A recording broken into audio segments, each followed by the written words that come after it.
Ini adalah cerita tentang kekejaman yang terjadi di balik layar Perang Dunia II, ketika ilmu pengetahuan disalahgunakan dan kemanusiaan dilupakan.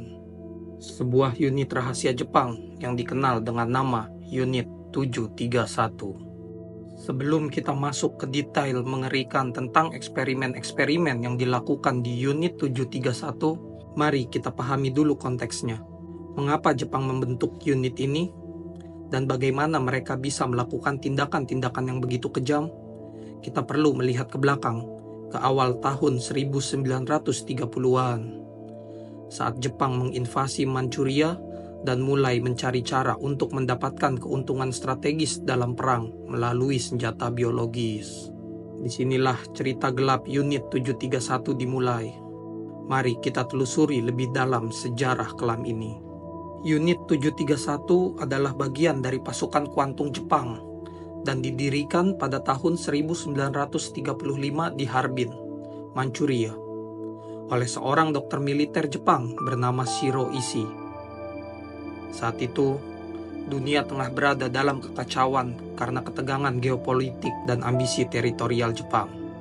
Sebagai salah satu unit paling rahasia dalam militer Jepang, Unit 731 didirikan dengan tujuan utama untuk mengembangkan senjata biologis yang dapat memberikan keuntungan militer yang signifikan bagi Jepang dalam perang.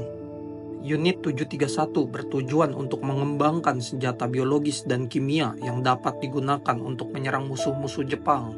Para peneliti di Unit 731 bekerja keras untuk menciptakan dan menyempurnakan metode penyebaran penyakit menular secara efektif. Penelitian ini difokuskan pada pengembangan dan uji coba senjata biologis seperti pes, antraks, kolera, dan penyakit menular lainnya. Unit 731 berusaha untuk mengembangkan metode penyebaran penyakit ini secara massal, menggunakan berbagai media seperti kutu, aerosol, dan bom biologis. Selain senjata biologis, Unit 731 juga melakukan penelitian mengenai senjata kimia. Mereka mengembangkan berbagai gas beracun dan senyawa kimia lainnya yang diharapkan dapat digunakan dalam pertempuran. Dr. Shiro Ishii adalah seorang dokter militer yang ambisius, dan dia otak di balik Unit 731. Ia memiliki ketertarikan yang besar terhadap mikrobiologi dan percaya bahwa senjata biologis adalah masa depan perang. Dia berhasil meyakinkan pejabat militer Jepang bahwa mengembangkan senjata biologis akan memberikan keuntungan strategis yang besar. Pada tahun 1932, Ishii memulai eksperimennya dengan menggunakan tahanan perang dan penduduk sipil sebagai bahan uji coba. Kemudian, Unit 731 resmi didirikan pada tahun 1935 di bawah kepemimpinan Ishii. Unit ini didanai dengan anggaran besar dan memiliki fasilitas penelitian canggih yang tersembunyi di Harbin, Manchuria. Eksperimen yang dilakukan oleh Unit 731 sangat mengerikan. Berikut adalah beberapa contoh eksperimennya. 1. Vivisection atau pembedahan hidup-hidup. Vivisection adalah salah satu praktik yang paling mengerikan dilakukan di Unit 731, di mana para tahanan menjalani pembedahan tanpa anestesi atau obat bius. Praktik ini dilakukan untuk mempelajari efek penyakit dan cedera pada tubuh manusia. Tujuan eksperimen ini adalah untuk memahami efek langsung dari penyakit dan cedera organ pada tubuh, dan juga untuk mempelajari mekanisme penyebaran infeksi dan respon tubuh terhadap penyakit. Para tahanan yang telah diinokulasi dengan penyakit menular seperti pes, antraks, atau kolera dibedah hidup-hidup.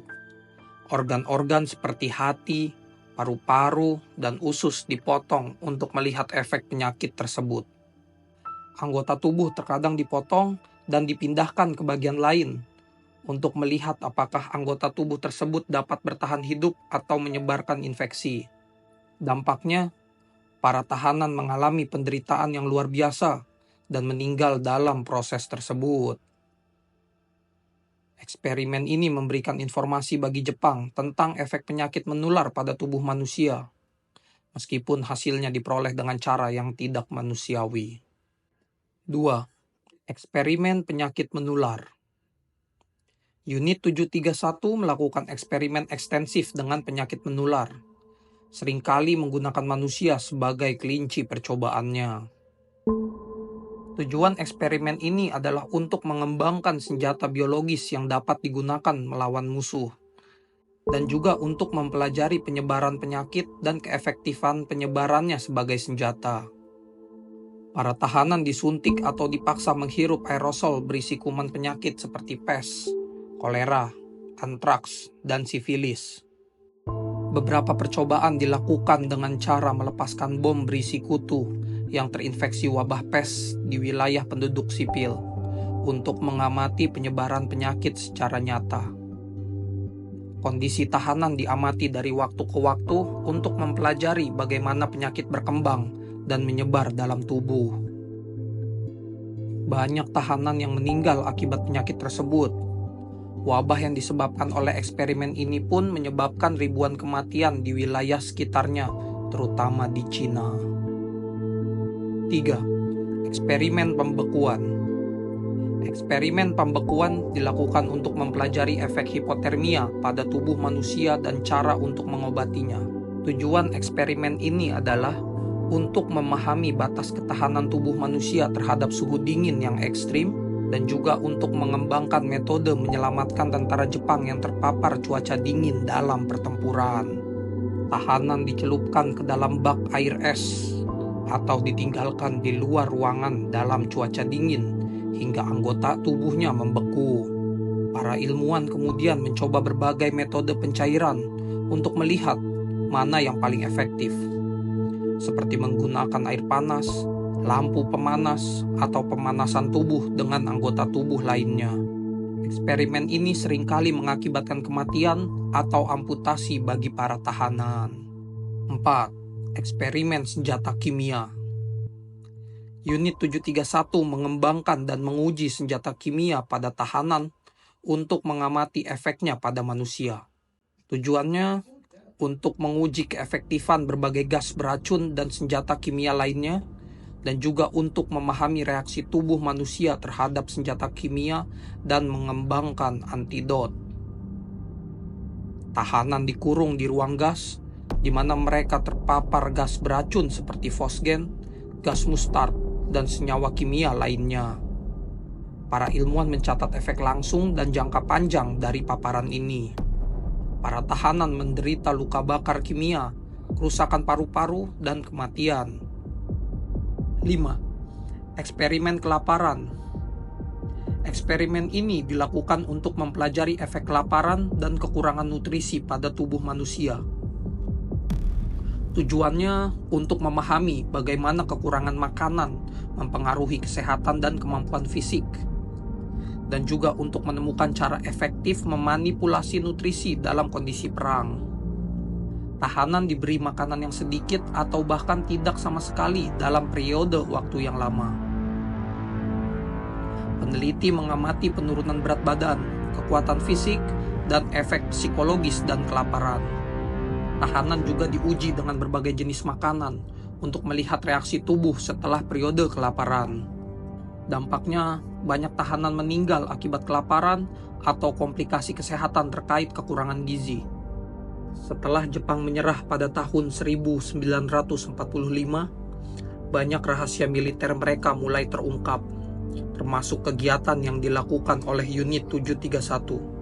Pasca kekalahan Jepang, sekutu khususnya Amerika Serikat mulai menyelidiki berbagai militer Jepang, termasuk Unit 731. Informasi tentang eksperimen kejam mulai muncul dari berbagai laporan intelijen dan kesaksian tahanan yang selamat. Untuk mendapatkan data eksperimen biologi yang berharga, pemerintah Amerika Serikat membuat kesepakatan dengan Shiro Ishii dan beberapa ilmuwan lainnya dari Unit 731.